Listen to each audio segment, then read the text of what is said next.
Ce que je vais te partager dans cette vidéo, il y a des chances que tu le saches déjà. Mais la réalité, c'est que si sur cet élément, tu vas chercher le millimètre que tu n'as pas capté jusqu'à aujourd'hui, ta vie peut être radicalement différente dans 1 mois, 6 mois, 1 an. Le principal élément qui détruit notre vie, et j'insiste, ça détruit notre vie. Par exemple, cet élément dans mes coachings me faisait déprimer dès qu'il y avait un truc qui allait pas. Cet élément faisait que dès qu'il y avait un truc qui se passait différemment dans mon couple que ce que je pensais qu'il allait se passer, je déprimais. Ce truc faisait que dès que dans mes relations amicales ou familiales, ça se passait pas comme je le voulais, je déprimais. Cet élément faisait aussi que, sur YouTube, j'ai fait le yo-yo pendant plus de 5 ans. En fait, cet élément, et tu l'auras compris, c'est nos attentes irréalistes sur la vie. En fait, le fait qu'on soit malheureux, il vient pas de ce qui se passe. Il vient du fait qu'on pensait que la vie, ça devait être comme ça, et que la réalité, elle est comme ça. Et ce qui fait notre problème, c'est l'écart entre notre réalité et nos attentes. Et l'idée, ça va être de faire passer nos attentes de irréalistes à réalistes. Mais réaliste, ça veut pas dire ne pas avoir d'ambition. Réaliste, ça veut dire des attentes qui sont normales par rapport à comment la vie fonctionne.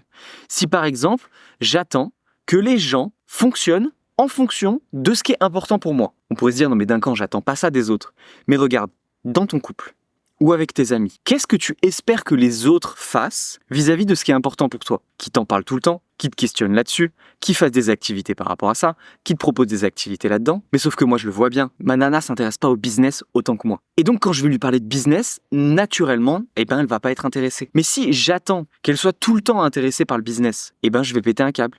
Et je vais me séparer d'elle et je vais lui dire, c'est une salope, elle comprend pas, elle me comprend pas, elle m'écoute pas, elle s'intéresse pas à moi. Par contre, si je me rends compte que ce qui la passionne, c'est le design, c'est les animaux, et que je lui parle de ça, je vais avoir de l'attention, je vais avoir son intérêt. Autre attente irréaliste. J'ai dit quelque chose à ma copine que je voulais qu'elle fasse, ou qu'elle change, et il n'y a rien qui change. Attente irréaliste de croire que parce que tu dis quelque chose aux autres, ils vont changer quelque chose. Les gens n'en ont potentiellement rien à foutre de changer quelque chose pour toi.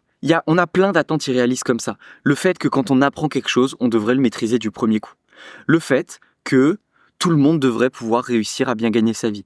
Le fait que tout le monde devrait mettre dans l'intérêt sur l'écologie. Le fait que tous les matins, quand je me lève, je devrais être plein d'énergie. Le fait que je devrais jamais avoir des coups de mou. Le fait que je devrais tout réussir du premier coup. Le fait qu'une relation de couple qui fonctionne, qui est épanouie, c'est une relation sans conflit, sans malentendu. Le fait que je devrais jamais faire d'erreur. Le fait que je devrais être toujours motivé et productif. Le fait qu'une fois que j'aurai réussi, je serais heureux, épanoui et je n'aurais plus aucun problème. Le fait que tout devrait toujours être juste dans la vie. Le fait que les autres devraient être là pour moi quand je vais pas bien. En fait, là, je t'ai donné plein d'exemples et potentiellement que tous ces exemples vont pas te parler. Mais en fait, c'est l'idée. À partir du moment où tu as une tension, tu as une friction, tu te sens pas bien, tu es déprimé, c'est qu'il y a de grandes chances que tu avais des attentes irréalistes sur comment c'était censé se passer. Et le meilleur indicateur, c'est la colère.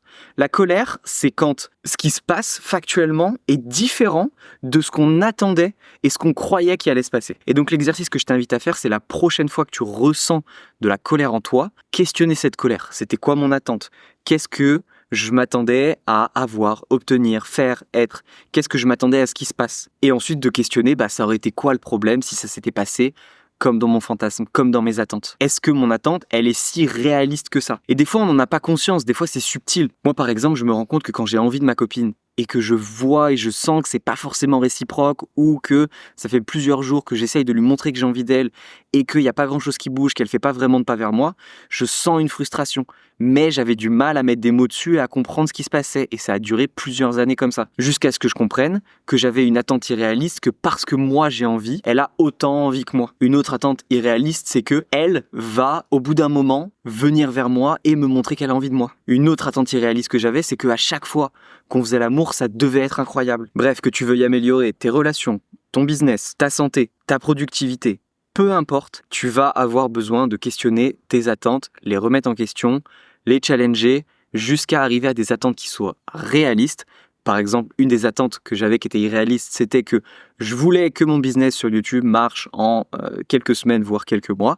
Eh bien, non, c'est pas comme ça que ça va marcher. Ce qui va marcher, c'est que je joue sur 10 ans, je prenne le temps, j'avance, je teste des choses, j'échoue, je me plante, ça marche, je sois motivé, je sois démotivé, ça marche pas, j'y crois plus. Et que je joue en fait avec tout ça et que je considère tout ça comme faisant partie de la vie. Voilà, donc si tu as envie de vivre la vie qui t'inspire, abonne-toi. Ici, on parle de psycho, de dev perso, de productivité, bref, de tout ce qui peut nous permettre d'avancer, d'avoir la vie de nos rêves. Je te dis à demain pour une prochaine vidéo.